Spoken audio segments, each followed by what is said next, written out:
Houston Rockets, going from one of the best teams in the 2010s, making multiple conference finals, having an MVP on their team, and a lot of deep playoff runs in the 2020s, had a completely different story. Having to start over after trading your franchise player in James Harden and going through the tank years, rebuilding a roster to eventually make the playoffs again.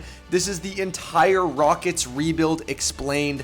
Let's get into it. The journey starts after the second round exit to the Lakers in the NBA bubble in 2020. The exciting duo of Russell Westbrook and James Harden wasn't enough to stop LeBron and AD in the bubble during their 2020 championship run. And going into the offseason, it was a little uncertain if anything was really going to happen. Could they remain with the same roster? Could it make changes? Everything was kind of up in the air. Well, the roster wouldn't be the first thing that would change, as Mike D'Antoni, the head coach, would step down and not return as the Rockets head coach, leaving him as a free agent and the Rockets with no coach. And now with no coach, they also had no GM, as Daryl Morey steps down as the GM as well, leaving the front office and the coaching room for the Rockets very uncertain at the time. And it wouldn't be long until Raphael Stone and Eli Wides, the Rockets' new top executives, would come in and they would hire Steven Silas as the new head coach. So quickly, those two roles are filled and set. And then the first roster domino would fall, as Russell Westbrook would request a trade away from the team after having the most Russell Westbrook season of all time, averaging 27, 8, and 7 on 47, 25 shooting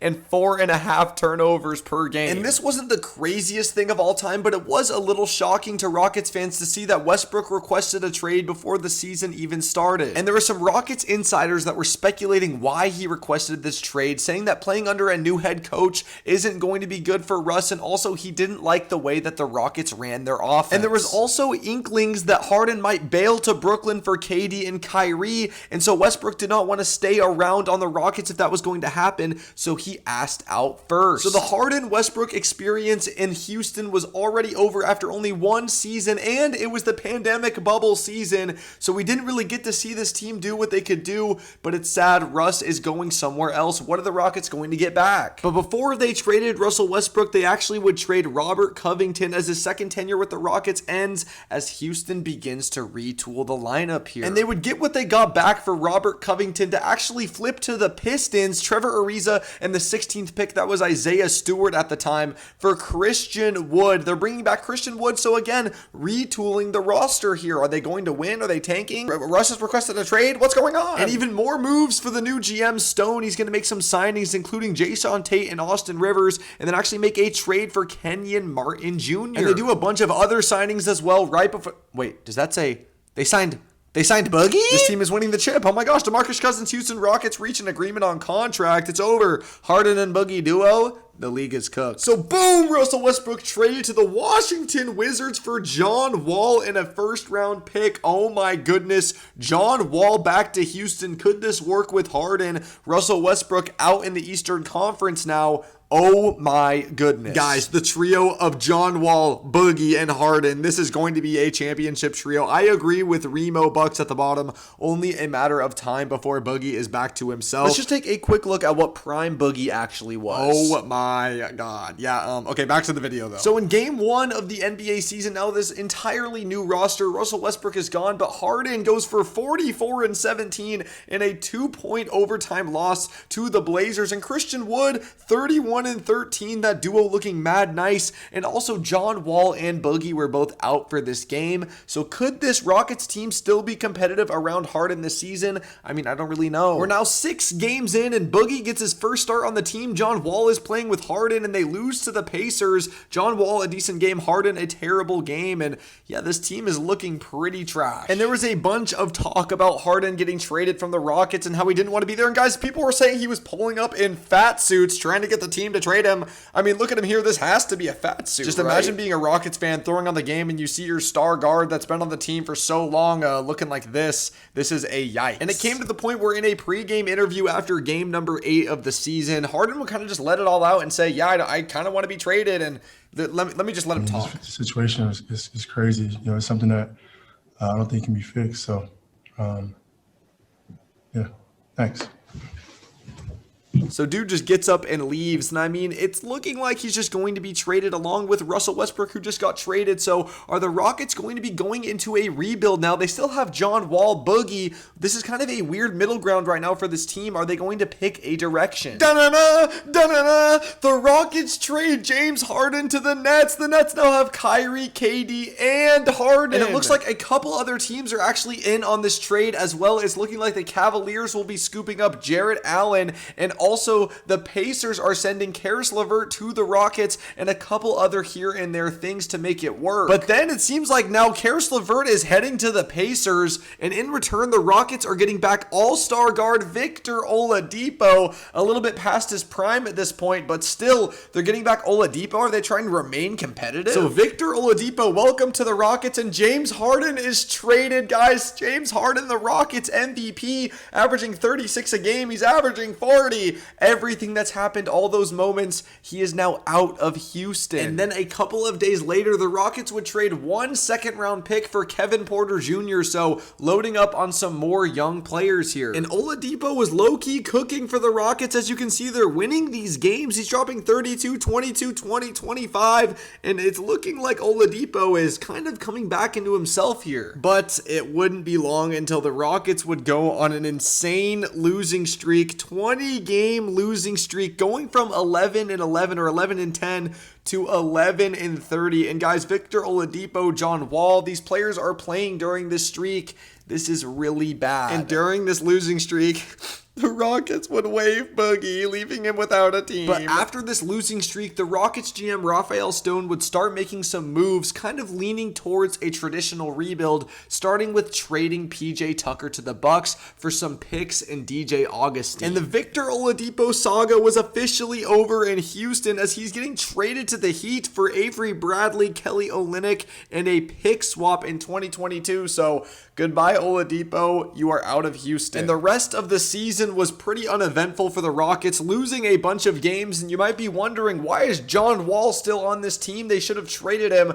Well, his contract was so big, and he still had 2 years left on this Supermax deal that not a lot of teams were interested. Actually, nobody was really interested in that. So the Rockets held on to him. And another little era that was in the end of this season for the Rockets was Kelly Goat Olynyk was actually playing out of his mind, averaging almost 60% from the field, averaging 8.5 points per game and 8 rebounds per game. So Kelly Olynyk playing some of the best basketball of his career here in Houston. And the Rockets would end 17-55, winning the tank off versus the Thunder, getting the best lottery odds in the NBA, trying to go for the #1 overall pick here in the 2021 draft. And whoever they got would kickstart their rebuild, and there was a bunch of talent in this class: Cade Cunningham, Evan Mobley, Jalen Green. But who were the Rockets going to end up with, and where would their pick be? They would get the #2 overall pick in the 2021 NBA draft. Lottery results has them drafting at #2, obviously just barely missing out on that #1 overall pick, but still a #2 overall pick to kickstart a rebuild is very good. And the #1 overall pick consensus was Cade Cunningham, so we all kind of knew he would be going to the Pistons.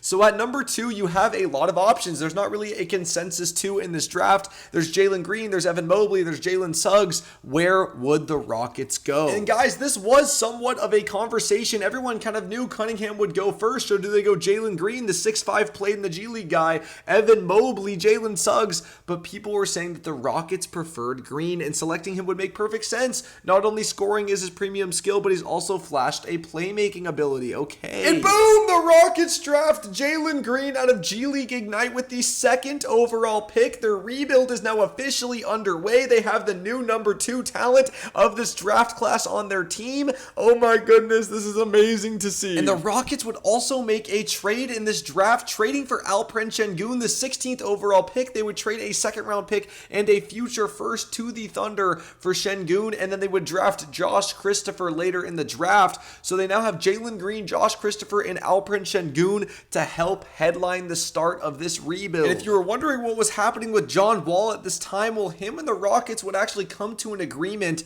that he would sit out the entire next season while the team looks for a trade. And John Wall called himself the Rockets, the franchise player for the team after they traded James Harden, and then it led to this. this. I mean, this is just sad to see for John Wall. He doesn't want to play in Houston on a rebuilding team. He wants to be traded. But on the bright side for the Rockets, Jalen Green, Şengün, Usman Garuba, Josh Christopher, all of these guys coming in on this team, especially Jalen Green. Everyone's excited to see him play in the NBA. How good will this kid be? And to start his NBA career, he's kind of balling. Drops a 30 bomb early on, 10 points, 13-7, 24-16. A little inconsistent, but still high scoring. You like to see that out of your project developing rookie, even though they're losing every single game. And so the team was kind of looking like Jalen Green, Kevin Porter Jr., Christian Wood, Şengün, and others, and they would actually go on an insane 15-game losing streak to start the season. They would go 1-16, but then they would go on a 7-game winning streak after that, being the first team in professional sports history to have those two streaks back to back. And tensions were high in the locker room for the Rockets. Kevin Porter Jr. left early from the arena after their 17th straight loss. It was humiliating. Assistant coach challenged him revisiting an issue about KPJ, and he just did. And there was also discipline issues with Christian Wood, who was benched for a game for other actions and attitudes towards coaches, towards the organization. Christian Wood was also fed up with the way the organization was going. And at the deadline, the Rockets would make a move. They would trade Daniel Tice for Dennis Schroeder and Enes Freedom. Interesting here for the Rockets, trying to acquire more veterans, I guess. It was obvious that the goal of the season for this team was not to win. It was to lose and try to max out lottery odds once again. But near the end of the season, Jalen Green showing some insane flashes. 25-30, 32-33, 31-30. Oh my goodness, we've been waiting to see this from Jalen Green. He's looking like a future star. And he would end the season with the last game of the season, a 41-point game from Jalen Green. Oh my goodness, this dude is looking like the future of the team. In a rookie season that had a bunch of ups and a bunch of downs, he would end the season 17 points per game, 3 rebounds, 2 assists, 42-34 from the field, but he would be all rookie first team. That is a huge accomplishment and a good sign for his future. And the other draft pick, Alperen Şengün, averaging almost 10 points per game, 5.5 rebounds, and only 20 minutes, 47-24 from the field. So some flashes from Alp as well in his rookie season. And the Rockets again bottom out in the Western Conference, only 20 wins, winning the tank off in back-to-back years against the Thunder. But it didn't matter, as the Thunder would get the number 2 overall pick, the Magic would get the number 1 overall pick, and the Rockets would end with the 3rd overall pick. Even after being the worst team in the Western Conference, they only end with the 3rd overall pick. It's still a good pick, but still, you would like to see a number 1 overall pick after back-to-back years as the 15 seed. And leading up to this draft, Jabari Smith Jr. was expected to be taken number 1 by the Orlando Magic, leaving Chet Holmgren and Paolo Banchero kind of as that 2-3 guys, but the Thunder were expected to take Chet no matter what, so it kind of looked like Paolo was going to be a Rocket. And then boom, the Magic select Paolo Banchero number 1. Only about an hour before was this leaked to even be an opportunity for the Magic, but they would take Paolo number 1. And then as expected, Chet Holmgren goes number 2 to the Thunder. They were going to basically pick him no matter what happened, which would leave Jabari Smith Jr. available at number 3. And boom, the Rockets would draft Jabari Smith Jr., the near consensus number 1 overall pick for about a month going into the draft. The Rockets end up with him at number 3. Kind of a resounding success for the Rockets here. And then with one of those Nets picks with the 17th overall pick, they would select Tari Eason, another wing to this team. So now they have Jalen Green at guard, Şengün at center, Jabari and Tari at the wings with this young team. This new rebuild is looking good. And then Wendell Moore Jr. and some other second-round picks were traded for Ty Washington. So the official rookie class coming in for the Rockets is Ty Washington, Tari Eason, and headlined by Jabari Smith Jr. This new rebuilded team with these rookies is going to be exciting. And then the Rockets would also turn the leaf on Christian Wood, trading him for a first-round pick and 4 players. Those 4 players being Sterling Brown, Marquise Chris, Trey Burke, and Boban. in for Christian Wood and a first-round pick. And after sitting out the entire season on a mutual agreement, trying to find a trade for John Wall, nothing was found. And so John Wall just sat on the bench the entire season, and they finally buy him out at the end of this season. What a weird arc of a career, man. And then right before the season, the Rockets' Kevin Porter Jr. agrees to a 4-year, $82.5 million extension. And now we are going into the 2022-23 season, and if you thought the days were dark before, I truly think that this season was the peak of the bottom out for this rebuilding Rockets. And this would be the last trade that they would make before the season would start. And as you can see, it's a whole lot of nothing for a whole lot of nothing. But it is a trade that went down, so I'm going to add it in here. But here's the start of the 22-23 season. The team was, again, generationally buns. I mean, they're so bad. Start the season 5-15. But even worse, their rookie third overall pick, Jabari Smith Jr., was not living up to the hype at all. Playing like one of the worst players in the entire NBA, the third overall pick was looking like a bust early. Also, guys, my microphone literally broke in the middle of recording this, so if it sounds different now, it's because I just got a new mic. But anyway, KPJ and Jalen Green were the backcourt of this team, and both of them together playing was really hard to watch. It was your turn, my turn basketball, and there was almost no offensive sets at all. Also, early on in the season, Jabari Smith Jr. and Jalen Green would get into kind of like a scuffle fight on the bench during a fourth quarter close game. That's just not what you want to see team chemistry wise from your number 2 and your number 3 overall pick from the last 2 years. Also, Alperen Şengün was starting to show some serious strides, playing some games really well, 26-13 in that game, 20-10 in that game, having 5 assists in multiple games, showing his playmaking presence. Alp was starting to take some serious steps here. And when he started to take those steps, fans were saying he's underutilized because of Jalen Green, KPJ. They were kind of saying that your turn, my turn basketball does not flow with Şengün and that it's not working, but he's still playing good. We should utilize him through the post more. But the Rockets just kept losing and losing and losing, and it got to the point where veteran Eric Gordon spoke out post-game about the team and their struggles in January of 2023, saying that the Rockets this season, that there's been no improvement, no one's getting better, the team's not playing better.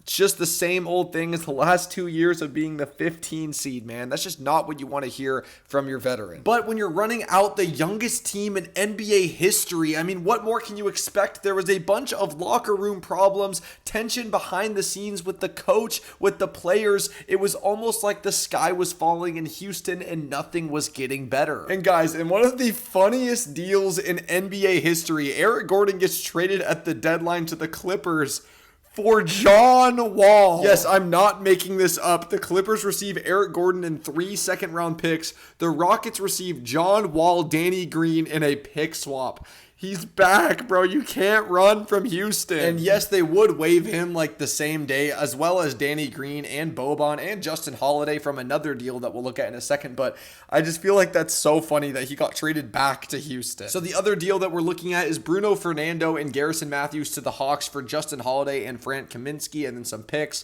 So this is just another kind of house cleaning deal for the Rockets during their tank. I mean, this is one of the most brutal tanks ever at this point. And just to make it even funnier that John Wall got traded back, he actually went on a podcast and called the Houston environment trash. And Steven Silas responded to this saying, we're going to build around Kevin Porter Jr. and Jalen Green. That made it hard for John. He was kind of responding to John Wall, but man, John Wall called the environment trash, got traded back there. It's just awkward, bro. So yeah, the rest of the season for the Rockets was pretty much another dumpster fire, ending with 60 losses. And guess what? They actually weren't the 15 seed for the first time in a while. They are the 14 seed, but tied with the same record as the Spurs, both tanking for Victor Wembanyama. And almost right after the final game of the season, Steven Silas and the Rockets were going to be parting ways, something that the fan base has been calling for a while. So the Rockets no longer have Silas at head coach. And looking at some of the players that are notable for this season, Jalen Green averages 22 points per game on 41-33 shooting, so a little bit of a scoring jump for him.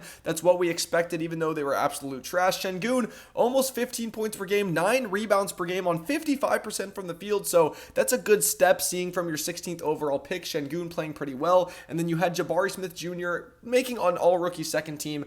The efficiency is not very good, but his defense was really good this season, so we're expecting some jumps next season. And then for the draft lottery, you might be wondering what the odds are looking like if two teams end at the same record. Well, they would have a coin flip between the Spurs and the Rockets to see who gets that spot, and the Spurs actually lose that coin toss, and the Rockets get it, so they're going to be slightly ahead of the Spurs. And then the Rockets hire Ime Udoka, who was fired or parted ways or whatever with the Celtics a while back because of some really weird things going on with him and like some coworkers or something. But anyways, the Rockets get him, and he's kind of known as a good head coach, so this seems like a good hiring. And then boom, in one of the most anticipated draft lotteries in NBA history, the Spurs would win the draft lottery, leaving the Rockets with the 4th pick. And if the Spurs would have won that coin flip, the Rockets would have gotten the 1st pick, but none of that is true because it's all rigged anyway. And if you guys remember, during the draft lottery, there was like a Wemby cam, and when the Rockets were announced as the 4th pick, Wemby was like hyped, he was excited, he did not want to go to Houston. You can clearly see it in this video.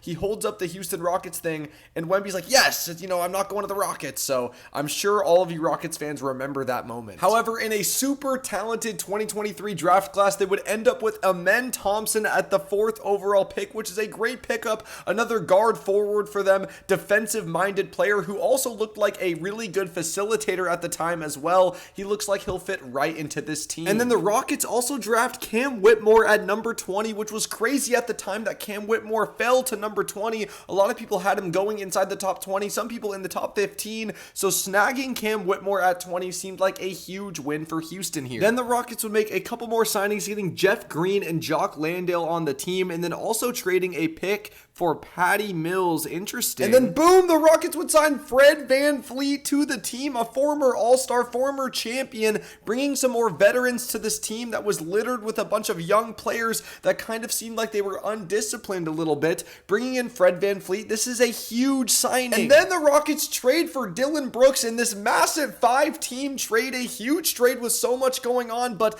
let's break it down real quick to see what the Rockets actually had to give up to get Dillon Brooks. Okay, so here are the actual components from Houston. They got rid of Josh Christopher, okay, Usman Garuba and Ty Washington, KJ Martin and Patty Mills, and picks to OKC. Okay, so that's a lot to get Dillon Brooks, but really not that bad. The only thing we can see here that we recently talked about was Ty Washington, so getting Dillon Brooks for this price is honestly really good. And the hype was low-key building for Houston going into next season with Amen Thompson, these two veterans, Ime Udoka, Jalen Green, and Şengün Leaps, Jabari year 2. It was kind of seeming like maybe that was the last season for the tank, and maybe they could go into competitive play this next season. So real quick, rapid fire to wrap it up, they would sign Aaron Holiday, they would also sign back Boban, they would sign Reggie Bullock, a 3-and-D shooter wing for the team, and then they would actually trade Kevin Porter Jr. to the Thunder for Victor Oladipo. Welcome back to Houston, buddy. However, he was rehabbing a patellar tendon injury, so he was not expected to play basically at all this season, but he was needed to fill up for salary for the trade. And I'm sure you guys know why I'm not talking about this situation, so if you don't, look it up. If you do, then you know why we're not really talking about it. So the start of the 23-24 season was starting, and the Rockets were actually looking quite decent at 500 for the first time since the Harden era. Amen, Antari, Şengün, Jalen, Jabari, Fred, Dillon, this team was deep and they were good. It's safe to say that the veteran leadership and just playmaking ability of Fred VanVleet really opened up the floor for everybody and helped them so much. And Dillon Brooks on defense,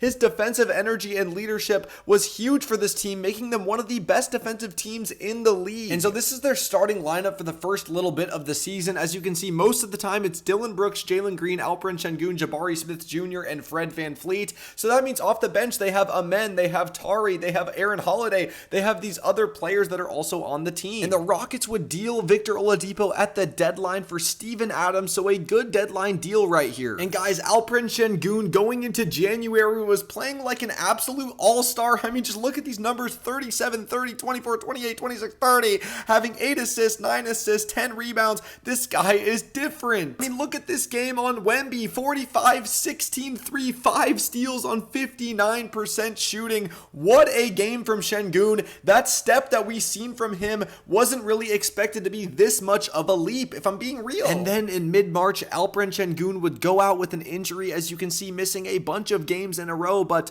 the Rockets were somehow winning all of these games without their best player. Yes, their best player at the time was Şengün. So how were they winning these games without him? It was baby mama Jalen Green. You had to be there. I don't even know if I can explain the games that Jalen Green was having during this run. He was leading them to all of these wins. Let's look at his stats. He was going off: 42, 26, 41, 27, 37, 34. People were saying that Jalen Green without Şengün got more touches. He got more looks. Şengün didn't have the ball as the hub that much, and Jalen Green was playing better because of it. And with this win streak the Rockets were on, they were almost sneaking into that final play-in spot that was currently held by the Warriors. And Tari Eason, the guy we've talked about a couple times in this video, made an Instagram story saying, "Warriors, come out and play." However, it wouldn't be enough, as the Rockets would end as the 11 seed, but they would go 500 for the first time since the Harden era. The Rockets actually have a decent record.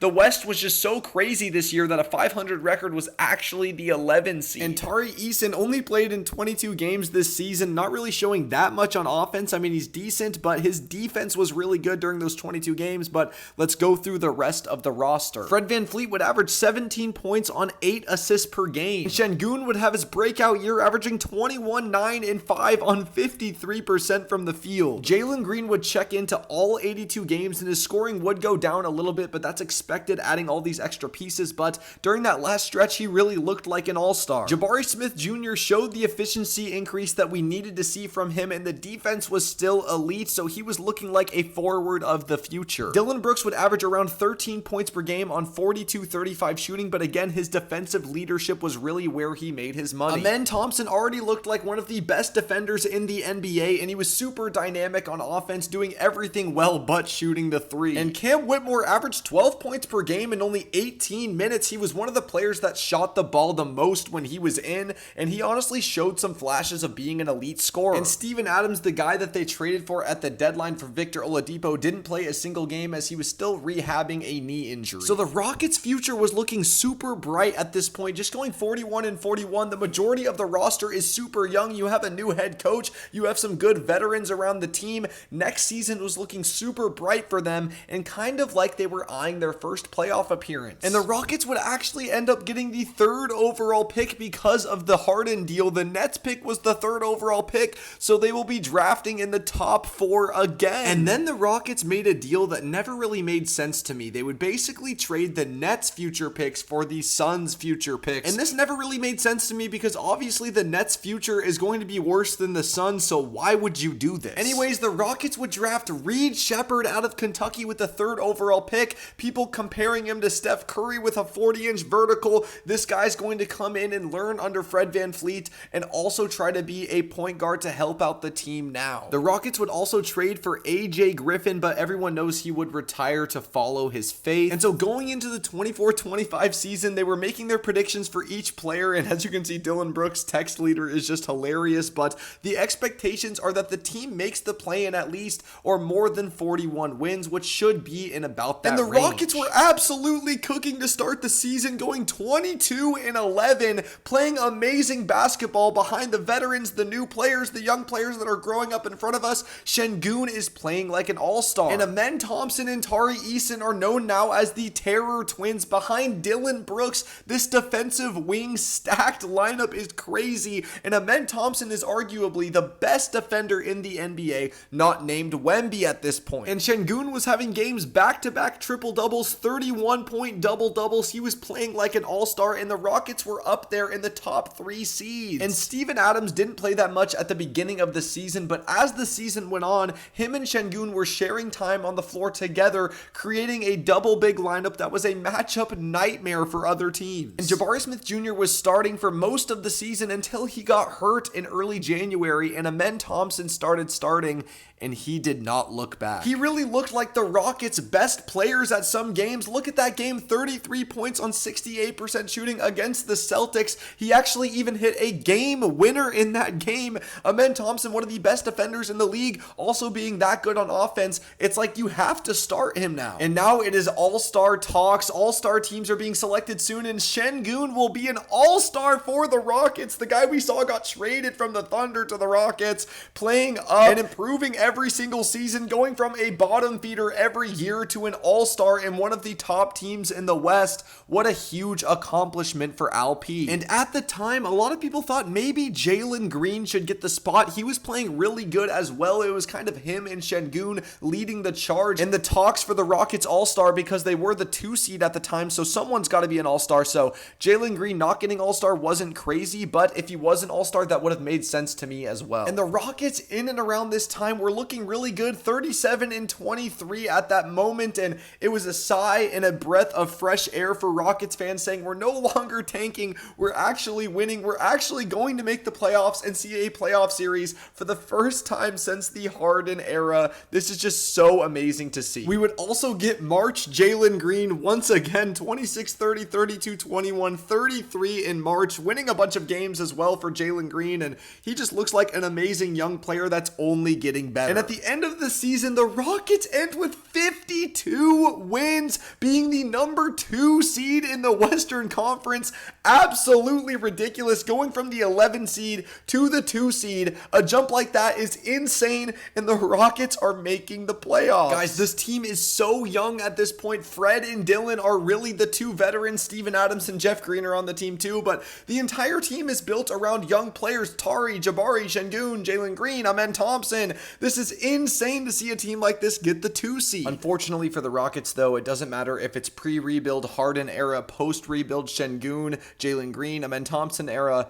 They can't run from the Warriors. And in their first playoff appearance since 2020, the Rockets would play against the Warriors in the first round as the 2-7 matchup. And a lot of the Rockets fans just wanted to see who would be a playoff riser, who would be a playoff dropper for this team, so we can kind of just learn and see. This is their first playoff series as a team. And unfortunately, the Warriors would go up 3-1 early in this series, winning a bunch of close games, but in these 4 games, so much happened. In game number 2, Jimmy Butler would suffer an injury to his lower back and butt, honestly, and he would be out and hurt. And in game number 2, Jalen Green would have 38 points on 8 made threes, leading the Rockets to a win in the same game that Jimmy gets hurt. But 38 points in 35 minutes, this is exactly what we want to see from Jalen. But in the next 2 games, the biggest issue for the Rockets was not defense, it was offense. No absolute nothing in game 3, no offense. And in game number 4, the Warriors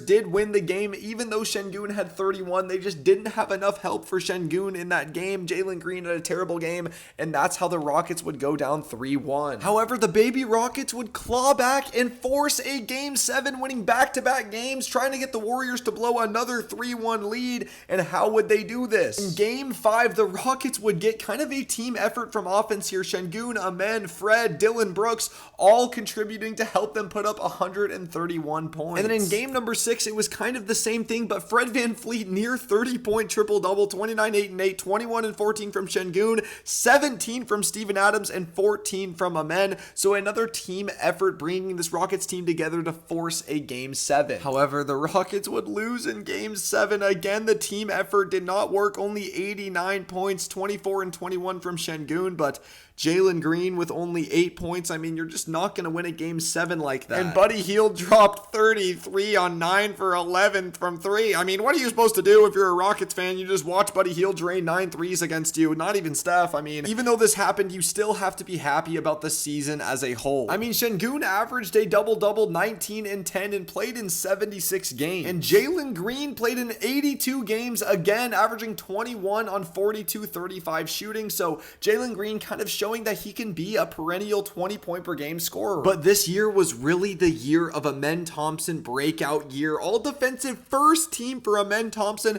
14 points per game on 8 rebounds, 55% shooting, playing like an absolute demon. And Fred VanVleet was honestly a little disappointing this year. 14 points per game on 37% from the field and 34% from 3, going from 8 assists to 5 assists. I mean, just not a good look for Fred. He's still a very key important piece to the team, but not what you were expecting from him. You had Dylan Brooks average 14 points on nearly 40% from 3. You had Tari play in way more games this year on 12 points per game, nearly 50% from the field, and nearly 2 steals per game as well. And then Jabari, who had an up and down season, had a bunch of injuries, kind of got overshadowed by Amen Thompson, but still 12 points and 7 rebounds per game is pretty good for him. His defense will always be elite. When his shot is falling, he's also an amazing offensive player. But I mean, going into next season, you were just the 2 seed, 52 wins with a super young team, good veterans around them. There's almost no reason to not run this back. You just saw what your team can do. You just got out of the rebuild, the end of the tunnel at the light. You are there. You're literally there. Let's run it back and try to win a championship down the line with this team. What? No, wait, what? Am I believing my eyes? I can't believe my eyes. I have to rub my eyes. Hold on one second. Let me look back. There's no way the Rockets just traded for KD. Okay, what do they have to give up? They gave up Jalen Green and Dylan Brooks. They gave up Jalen.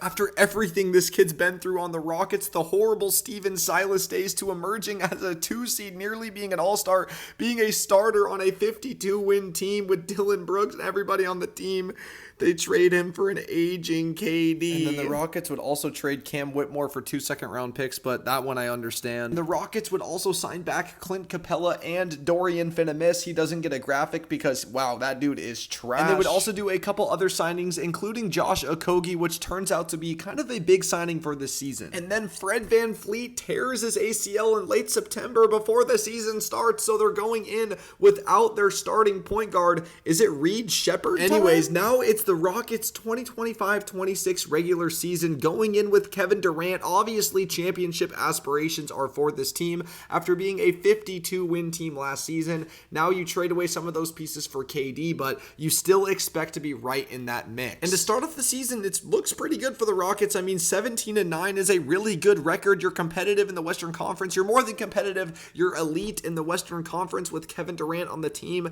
Okay, I can kind of see where this is going. However, as the season went on, it was very apparent that the point guard room for the Rockets was the biggest issue. With no Fred VanVleet, Reed Shepherd was doing his best out there, shooting the hell out of the ball, but still, they didn't really have a facilitator on the team. And yes, Şengün is a great passer, but he can't bring the ball up the court, so a lot of the times it was KD bringing the ball up the court, and that's not what you want with his offense, because a lot of the times they just trap him and he turns it over. But going into the All-Star break, the Rockets were still pretty good. I mean, being around 31-19, they're still a great team. This is their second season in a row being in the playoff conversation, so you can't really be too mad at the situation. You can only hope that it would be better if you had your entire roster healthy. And just look at the starting lineups that they're running out there. Some double big lineups of Adams and Şengün are starting. Josh Okogie starting, Tari Eason starting some games. It's Reed Shepherd even starting some games. It's just crazy how many different starting lineups this team is running. And speaking of going into the All-Star break, KD at the All-Star break, we all know what would happen with the KD files.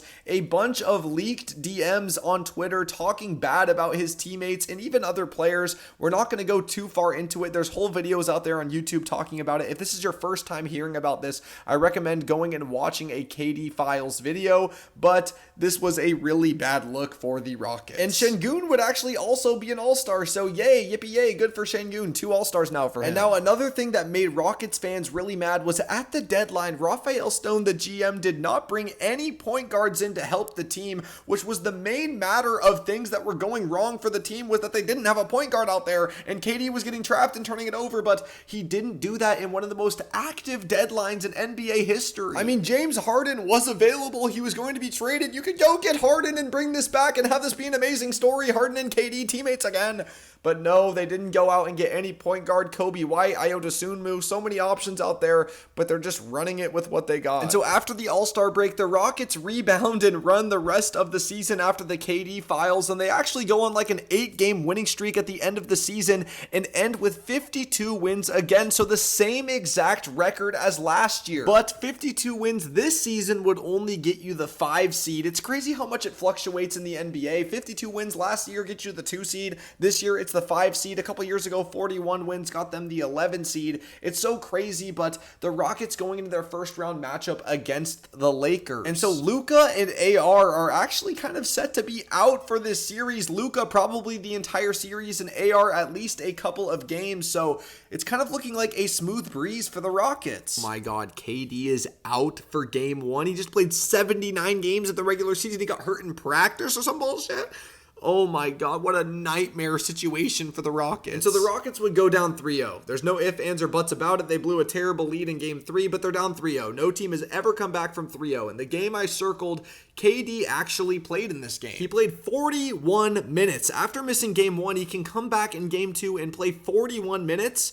And he had a bunch of turnovers in this game. I mean, it was just like the regular season, but amplified because they had an entire game plan against the Rockets for this. KD was just trapped every single time. There was nothing the Rockets could do. There was no other offensive help, and there was no facilitator. And KD would not play the entire rest of the series, and the Rockets would actually win 2 games against the Lakers without him, even though Austin Reeves had came back, but LeBron did not blow a 3-0 lead. A bunch of people were talking about that at the time. Oh my God, is LeBron going to blow a 3-0 lead? Well, he didn't, and the Lakers win, and the Rockets lose in the first round in back-to-back years. And Kevin Durant played in 78 games, averaged 26, 5, and 5 about.